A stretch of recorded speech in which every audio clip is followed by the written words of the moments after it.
"I'll make you," he promised the lovely young singer. "The city will fall at your feet."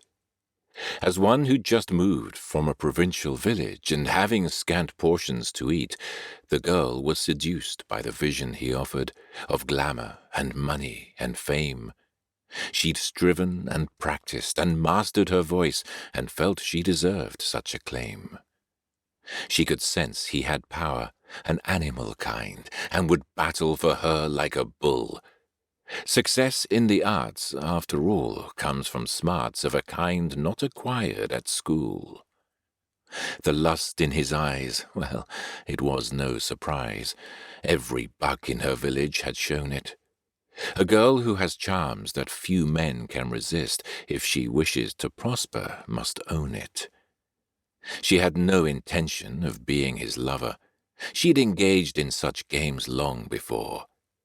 A girl could, she knew, to a line make men hew that would make her more master than whore. With clinking champagne flutes, the pair launched their mission to make her the toast of the town. Between them was more than enough raw ambition to knock every obstacle down.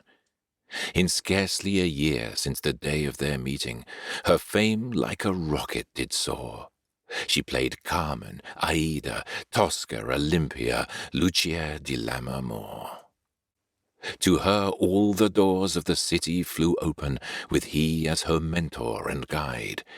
He'd offered to Paris its newest sensation, and his heart fleetly grew flush with pride. He began to imagine that through such success, not a debt, but her heart he had earned.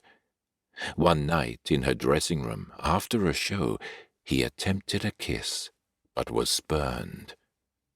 "Heartless ingrate," he sputtered in thundering rage, "I'm taking back all that I gave you. From your perch you shall topple, my haughty young fool, and nothing on this earth will save you."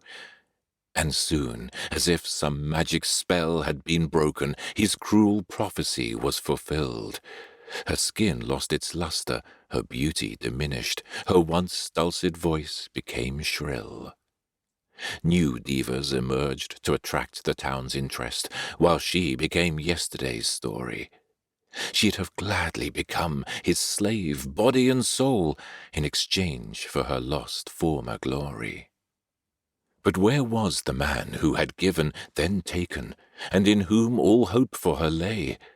Their last exchange closed with a kiss and a curse, and she'd heard not a word since that day. And no word would she hear, for the man disappeared, why all traces of him had been scattered. Had it all been a dream? So to her did it seem, as her world fell around her and shattered. No aria rises to offer redemption. There's naught but these words on a page. Two phantoms laid low by desire, in silence, now tragically drift off the stage.